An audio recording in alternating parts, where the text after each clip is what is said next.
D'un côté, une pépite brésilienne dorée, taillée aux mille éclats.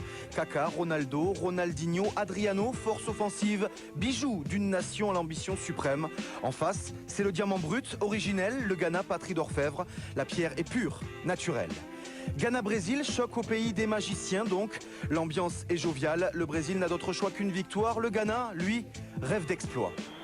L'entame est prévisible, les talents se nivellent, la tactique prend alors le pas. Un jeu maîtrisé par les Brésiliens, nous jouons la 4e minute.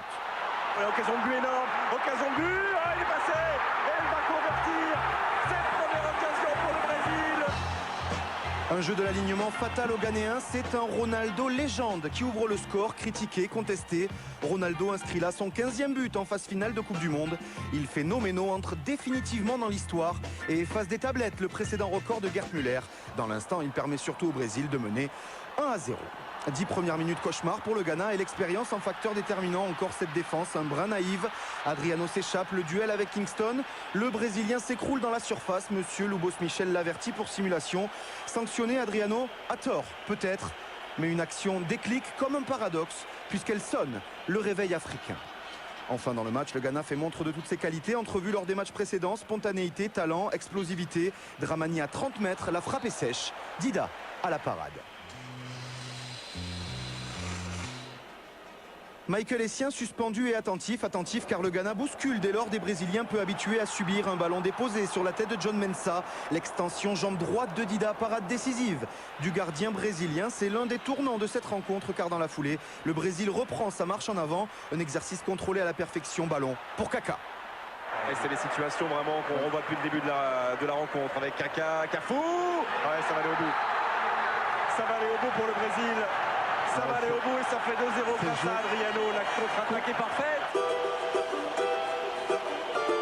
Et je pense qu'il y avait hors-jeu. Position de hors-jeu dès le départ de position de la première passe. Ouais. Et il est sur la dernière aussi, Adriano.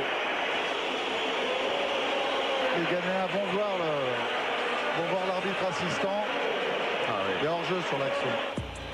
Un Adriano hors-jeu en briseur de rêve, 2-0, c'est le 200e but brésilien en Coupe du Monde. Scénario catastrophe pour ce Ghana joueur, trop joueur peut-être, manque d'expérience, excès d'envie. Alchimie d'individualité hors norme, le Brésil fait de son côté preuve de sagesse, de patience. La palette est large, le score confortable. 2-0 à la pause, le Lyonnais Juninho fait son entrée à la place d'Adriano pour consolider encore un peu plus cette assise technique. Le Ghana tente de revenir au courage. À Samoa tente sa chance à l'entrée de la surface. Dida s'interpose en deux temps. Les Ghanéens n'arrivent pas à percer le rideau jaune. Les intentions sont là. La réussite fuit pour l'instant. Toujours ces attaques placées côté brésilien, sentiment d'une histoire dont on connaît l'épilogue. Juninho justement pour le centre, la tête douteuse de Painsil et le réflexe de Kingston, les yeux exorbités du gardien ghanéen comme un aveu, un constat. Le Brésil est un ton au-dessus. 81e minute, le scénario catastrophe atteint alors son paroxysme pour simulation. Samoa reçoit un deuxième avertissement.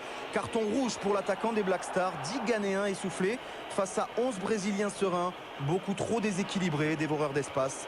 Le Brésil profite évidemment de cette supériorité numérique. Avec Cardinho, pas de hors-jeu pour Zé Roberto, pas de hors-jeu pour Zé Roberto. Il est passé devant Kingston et ça va faire 3-0. C'est Roberto, travailleur de l'ombre, goûte la lumière. 3-0, le récital est clos. Entre génie et plénitude, le Brésil se qualifie pour les quarts de finale. Démonstration tactique, maîtrise collective. La logique est au final respectée. Ronaldo a lui fait taire les sceptiques, décisif, redevenu souverain. La réponse du terrain est cinglante, mais c'est peut-être le potentiel intrinsèque de ce Brésil qui impressionne. Ronaldinho très timide, Robinho légèrement blessé. Autant de talent en sommeil pour l'instant. Le Ghana, lui, sort de ce mondial tête haute, des certitudes et des promesses pour cette terre d'Afrique retrouvée. Voilà le Brésil qui affrontera donc la France en quart de finale.